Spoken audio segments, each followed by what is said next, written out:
আজকের আলোচনার বিষয় হচ্ছে ধনু রাশির মূলা নক্ষত্র। আপনাদের মে মাসের রাশিফল নিয়ে আলোচনা করব। মে মাসে ধনু রাশির ঠিক বিপরীতে ধনু রাশির যে অধিপতি বৃহস্পতি ঠিক নিজ নক্ষত্রে অবস্থান করবে, পুনর্বসু নক্ষত্রে, যা আপনাদের জন্য শুভ। এবং এই ক্ষেত্রটা, এই বৃহস্পতির এই মিথুনে অবস্থানের এই ক্ষেত্রটা আপনাদের জীবনে অন্তত দুটো বিষয়ে অবশ্যই প্রাধান্য বিস্তার করবে। একটা হচ্ছে ব্যবসা, আর দ্বিতীয় হচ্ছে পার্টনারশিপ, বিবাহ বা বন্ধুত্ব বা এমন কোনো সম্পর্ক যার সাথে আপনাদের প্রণয় ঘটিত বিষয়টা যুক্ত থাকে। আপনারা মিলিয়ে দেখবেন ধনু রাশির মূলা নক্ষত্র, আপনারা যারা অলরেডি ডিভোর্স হয়ে গিয়েছে তারা রিলেশন নিয়ে ভাবছেন, জীবনসঙ্গী খুঁজছেন মনে মনে, বা কোনো অফার আসছে বা কারো কাছ থেকে ওরকম অফার পাচ্ছেন, বা এই বিষয়টা নিয়ে আপনি চিন্তিত অলরেডি আছেন। তারপরে যারা অলরেডি বিবাহিত আছেন তারা এই সময়ে আপনাদের যে সংসার জীবনে আপনারা দাম্পত্যকে কেন্দ্র করে আপনাদের জীবনটা মূলত ঘুরপাক খাচ্ছে।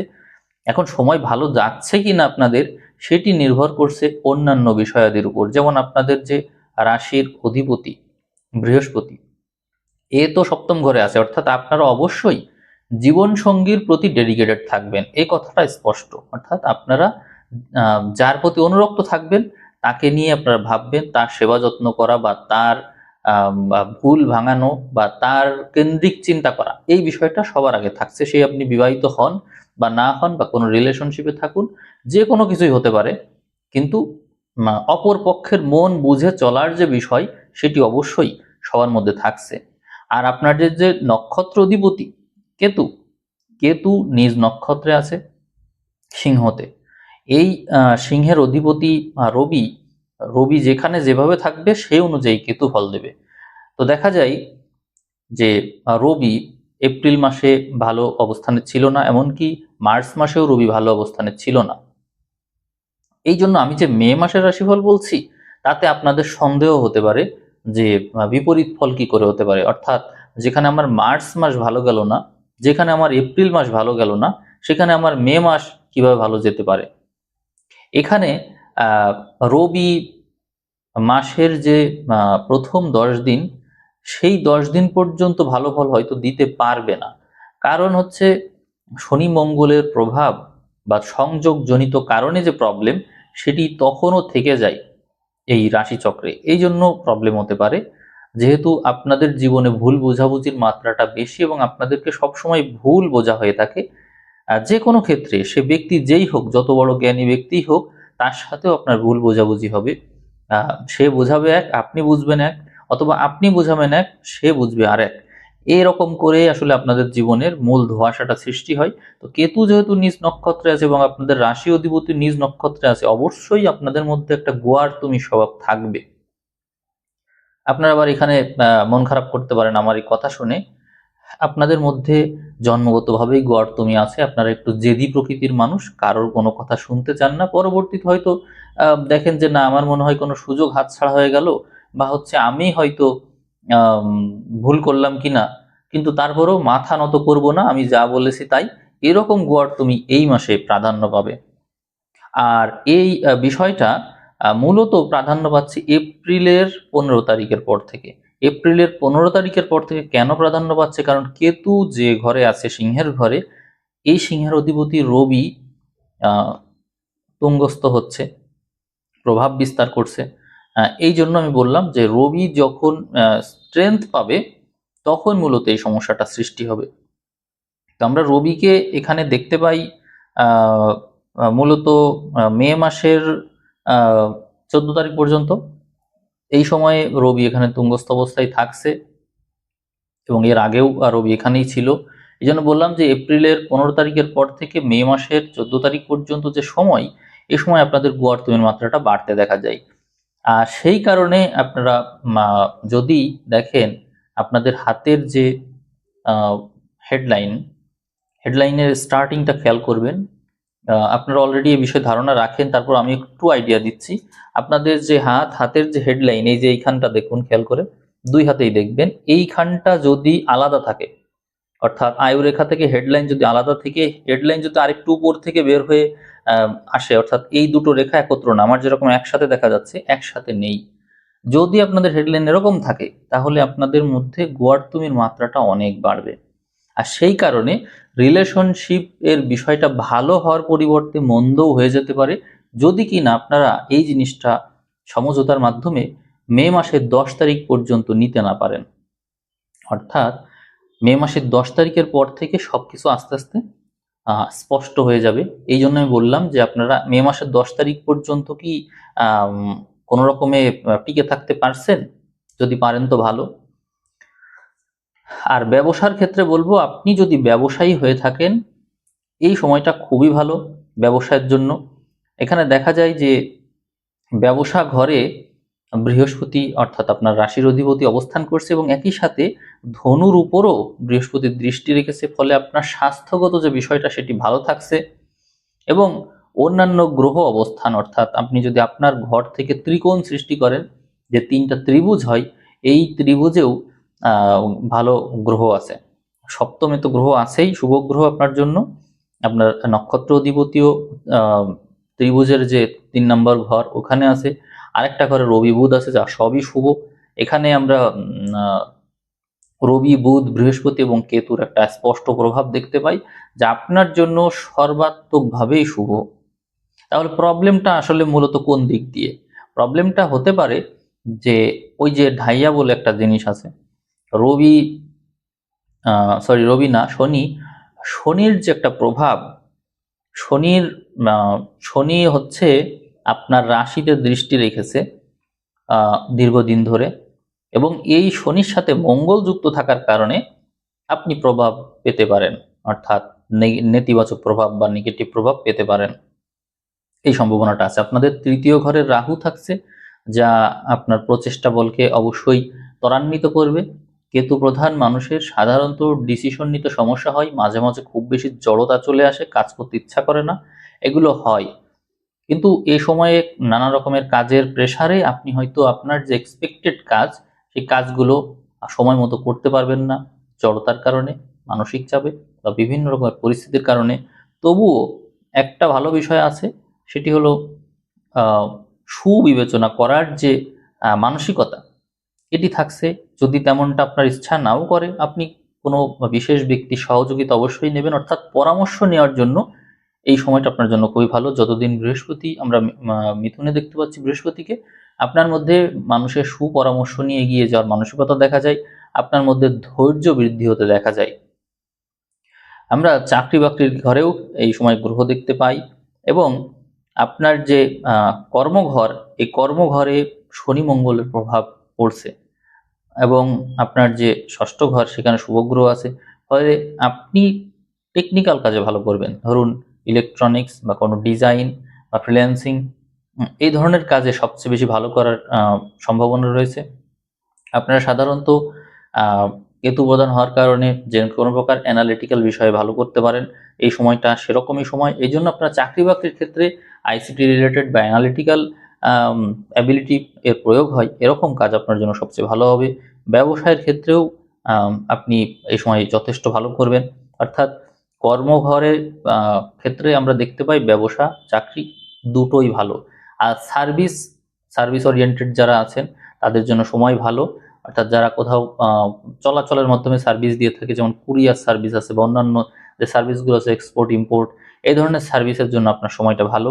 কারণ হচ্ছে এখানে দেখতে পাই নবমের একটা প্রভাব, এর রাহু তৃতীয়, কেতু নবমে, এবং সার্ভিসের ঘরের গ্রহ সক্ষেত্রী, এবং বৃহস্পতি সপ্তমে আছে, এবং আরও গ্রহ এখানে যুক্ত হবে, যা স্পষ্টভাবেই বৈদেশিক সূত্রের সাথে কানেকশন নির্দেশ করে। এবং যারা ব্যবসা বাণিজ্যের ক্ষেত্রে বৈদেশিক সূত্রের সহযোগিতা নেবে, তারা অবশ্যই এই সময় লাভবান হবে।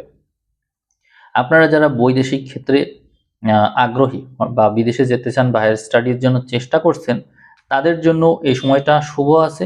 তবে এই শুভত্ব আপনাদের যে জন্মছক আছে, সেটির সাথে বিবেচনা করার বিষয়, কারণ লগ্ন সাপেক্ষে সেটি কোথায় কেমন পড়ে সেটিও জানার বিষয় থেকে যায়। এখানে আমরা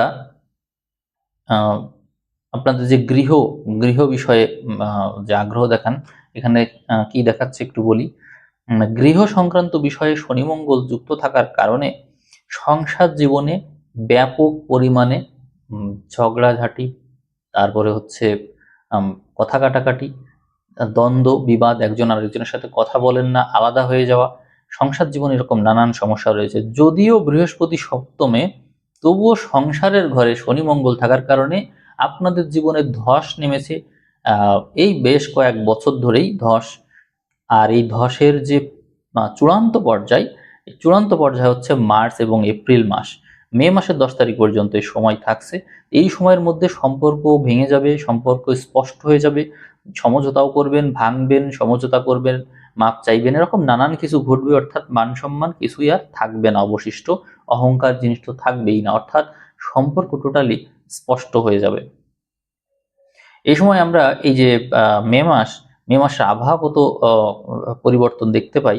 মে মাসের ধরুন 11 তারিখের পর থেকে 11, 12, 13, 14 এই যে টাইমটা, এই চারটা দিন, 4-5টা দিনে প্রচুর পরিমাণে উত্তাপ বাড়বে, কারণ এই সময়ে রবি এবং মঙ্গল একত্র হবে মেষে, এই জন্য সর্বোচ্চ তাপমাত্রা আপনারা দেখতে পাবেন। এই সময় আপনাদের ভাগ্য অবশ্য ভালো থাকবে, কিন্তু আপনাদের যেহেতু অগ্নিকারক ঘর এবং এই ঘরটা শক্তিশালী হচ্ছে, অগ্নিকারক ঘর শক্তিশালী হচ্ছে, ফলে মাথা গরম হওয়ার প্রবণতা থাকছে। যাদের যাদের হচ্ছে প্রেশার সংক্রান্ত বিষয় আছে, বা হচ্ছে হঠাৎ করে মাথা গরম হয়ে যায়, বা হচ্ছে হেডলাইন পৃথক আছে, আমি একটু আগে যে দেখাচ্ছিলাম আয়ুরেখা থেকে হেডলাইন পৃথক আছেন, তারা অবশ্যই সাবধানে থাকবেন এবং খাবারের ব্যাপারে সাবধান। আপনারা মাথা গরম করলে পরবর্তীতে সমস্যায় পড়তে পারেন, যেহেতু চতুর্থ এবং রাশি, চতুর্থ ঘর এবং রাশির ঘর দুটোই আক্রান্ত থাকবে। অতএব স্ট্রোক করা, হার্ট অ্যাটাক, বা হচ্ছে রক্ত সংক্রান্ত যে কোনো বিষয়, হাড় সংক্রান্ত বিষয়, এইগুলো কিন্তু খুব বেশি এই সময়ে মানে থাকবে, ঝুঁকিপূর্ণ থাকবে। আপনাদেরকে আগে সতর্ক করলাম। এখানে বেশ কয়েকটা ঘর প্রভাবিত থাকছে, যেমন তৃতীয় ঘর প্রভাবিত আছে রাহু দ্বারা। আপনাদের রিস্ক টেকার, যেহেতু আপনারা রিস্ক নিতে পছন্দ করেন, টার্গেট ওরিয়েন্টেড, টার্গেট অ্যাচিভ করার জন্য আপনারা যে কোনো কিছু করে ফেলতে পারেন। আমার সতর্কবার্তা এখান থেকে যে আপনারা অবশ্যই কাজ করবেন, কিন্তু আমি বলবো ধীরে সুস্থে করবেন, কারণ সপ্তমে বৃহস্পতি আছে, বৃহস্পতির প্রভাবটা কাজে লাগান। আপনারা রাহুর দ্বারা প্রভাবিত হয়ে এত বেশি হয়ে যাবেন না, এত বেশি অ্যাগ্রেসিভ হয়ে যাবেন না, তাতে ক্ষতিগ্রস্ত হবেন। কারণ শনি এবং মঙ্গল একসাথে আছে ততক্ষণ কিন্তু কোনোভাবেই আমরা স্বস্তি পাচ্ছি না। যে কোনো সময় দেখবেন যে কোথাও চোট পেয়েছেন, কোথাও টান লাগলো, কোথাও মচকে গেল, হাড় সংক্রান্ত, রক্ত সংক্রান্ত বিষয় তো থাকছেই, অ্যাক্সিডেন্ট, এই সমস্ত বিষয়গুলো যে কোনো সময় যে কারোর সাথে ঘটে যেতে পারে। এই জন্য সাবধান থাকতে হবে এবং সচেতন হতে হবে। এখানে আমি আর কয়েকটা বিষয় বলে শেষ করে দিচ্ছি। আপনাদের কেতু যেহেতু নবম ঘরে আছে, উচ্চশিক্ষা বিষয়ক এবং গবেষণা বিষয়ক, ধর্ম সংক্রান্ত বিষয়, এগুলো এই সময়ে একটু বেশ স্পষ্ট হয়ে উঠবে। আপনারা হয়তো এই দিকে মনোযোগী হয়ে পড়বেন বেশি। তাই আপনাদের প্রাপ্তিযোগের ক্ষেত্রে বলবো, প্রাপ্তিযোগের ঘরে এই সময়ে গ্রহর দৃষ্টি থাকবে, রবি, বুধ, মঙ্গল এদের দৃষ্টি থাকবে, এবং আপনাদের যে সম্পদের ঘর, সেখানে বিশেষ কোনো গ্রহ থাকছে না বটে, কিন্তু তারপরেও প্রাপ্তিযোগের ঘরটা স্পষ্ট আছে, কিন্তু সম্পদের যে সঞ্চয়, সেই গ্রহটা বিপরীত গ্রহের সাথে থাকার কারণে আপনারা আয় করবেন, কিন্তু সঞ্চয় হবে না, সঞ্চয়ের মাত্রা একেবারেই সীমিত, না হওয়ার সম্ভাবনাই বেশি সঞ্চয়। তার মানে আপনারা বুঝলেন যে আয় হচ্ছে, কিন্তু সেটি ব্যয় হয়ে যাচ্ছে। ওই যে সার্ভিসের কথা বলছিলাম শুক্রের প্রভাবে, অর্থাৎ অন্যের জন্য আপনারা খরচ করবেন, কাউকে ধার দেনা দিতে পারেন, বা শোধ করতে পারেন, পরিশোধ করতে পারেন, বা হচ্ছে কাউকে সহযোগিতা করতে পারেন। এই সংক্রান্ত বিষয়গুলো এই সময় জোরদার রয়েছে, তার জন্য হতে পারে। আর যেহেতু আপনার রাশির বিপরীতে বুধ, বৃহস্পতি, শুক্র যুক্ত হচ্ছে, ফলে আপনি মানুষের জন্য কাজ করতে চাইবেন, মানুষকে হেল্প করতে চাইবেন, বিশেষ করে বিপরীত লিঙ্গের মানুষ বা আপনার বন্ধু, পার্টনার বা জীবনসঙ্গী যাই হোক, এই শ্রেণীর মানুষের সাথে আপনার উঠা বসাটা তীব্র মাত্রায় বেড়ে যেতে দেখা যায়, এবং সুসম্পর্কের মাত্রা অনুভব করার কারণে আপনি আপনার সম্পদ তাদেরকে দিতে কুণ্ঠাবোধ করবেন না। আমি বিষয়টাকে একদমই নেগেটিভ হিসেবে দেখছি না, ভালো। এই সময়ে ধনু রাশির জীবনে যারা আসবে, ধনুরাশি মূলা নক্ষত্র আপনাদের জীবনে এই সময় যারাই আসবে 10 তারিখের পর থেকে যারাই আসবে, তারা আপনাদের জন্য অবশ্যই অত্যন্ত শুভ মানুষই হবে এবং আপনাদের জীবন বদলেও যেতে পারে তাদের প্রভাবে ইতিবাচকভাবে। বুধ বৃহস্পতি শুক্র আপনার রাশির বিপরীতে থাকছে, এটি তো কম শুভত্বের কথা না এবং এটি খুব কমই পাওয়া যায়। তার জন্য বললাম যে ধনুরাশি মূলা নক্ষত্রের সময় অত্যন্ত শুভ। আপনারা অবশ্যই বিপরীত লিঙ্গের মানুষের সাথে সবসময় ভালো ব্যবহার করবেন এবং তাদের কাছ থেকে আপনারা ভালো কিছু অবশ্যই পেয়ে যাবেন। আমি রাশিফল আর দীর্ঘায়িত করছি না, যেহেতু 15 মিনিট হয়ে গেল। আলোচনায় আমি এখানে শেষ করব। আপনাদের এই ভিডিওর ভিউ যদি 5,000 ক্রস করে, তাহলে অন্যান্য নক্ষত্রের মানুষ তারা যেরকম স্পেশাল ভিডিও পাচ্ছে, আপনারাও পেতে পারেন। একসময় মূলা নক্ষত্র অনেক র্যাঙ্কে ছিল, এখন আর তেমন দেখা যায় না। তো যাই হোক, আপনারা যদি শেয়ার করেন, ভিডিও কমেন্ট করেন, আশা করব যে ভিডিওর ভিউ বাড়বে। সেক্ষেত্রে আমি যত দ্রুত হবে তত দ্রুতই দিয়ে দেবো। তো ঠিক আছে, আমি রাশিফল এখানে তাহলে শেষ করে দিলাম। আপনারা সবাই ভালো থাকবেন, সবাইকে অসংখ্য ধন্যবাদ।